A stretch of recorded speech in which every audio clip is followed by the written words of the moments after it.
Arsema, Ozempic, Semavik, Mounjaro.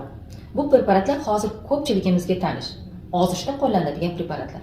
Bugun sizlar bilan bu preparatlar haqidagi eng ko'p uchraydigan savollarga javob beramiz.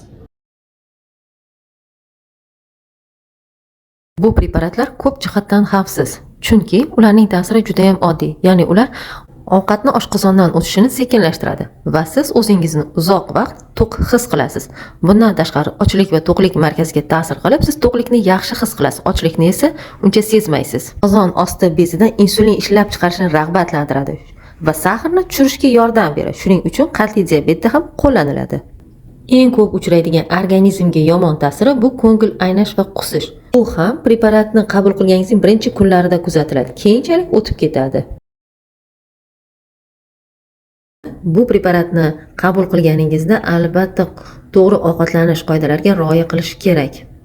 Shunda bu preparatlarning ta'siri ancha yaxshi bo'ladi. Bu preparatlarda ham boshqalarga o'xshab nojo'ya ta'sirlari va qarshi ko'rsatmalari bor. Shuning uchun albatta tekshiruvlardan o'tish va doktor konsultatsiyasidan keyingina qabul qilish kerak. Birinchi navbatda to'g'ri ovqatlanishga. Siz kam ovqat yeysiz. Shuning uchun vitamin, mineral, oqsillarga boy bo'lgan ovqatlarni yeyishingiz kerak. Organizmda bularning yetishmovchiligi kelib chiqmasligi uchun. Ikkinchisi jismoniy mashqlar. Bilamizki, organizmdagi eng ko'p energiya, kaloriya sarfi bu hayotiy muhim organlarning ishlashiga ketadi.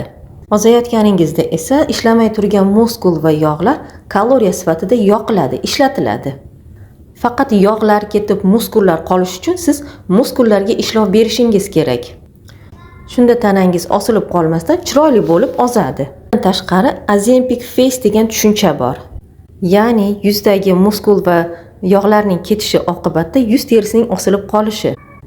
Bunday bo'lmasligi uchun yuzdagi muskullarga ham mashq qilish kerak. Bu maslahatlarga amal qiling va o'zingiz kutgan natijaga erishing. Saqlab qo'ying va obuna bo'ling. Bundan boshqa savol va holatlarni keyingi videolarimizda tahlil qilamiz.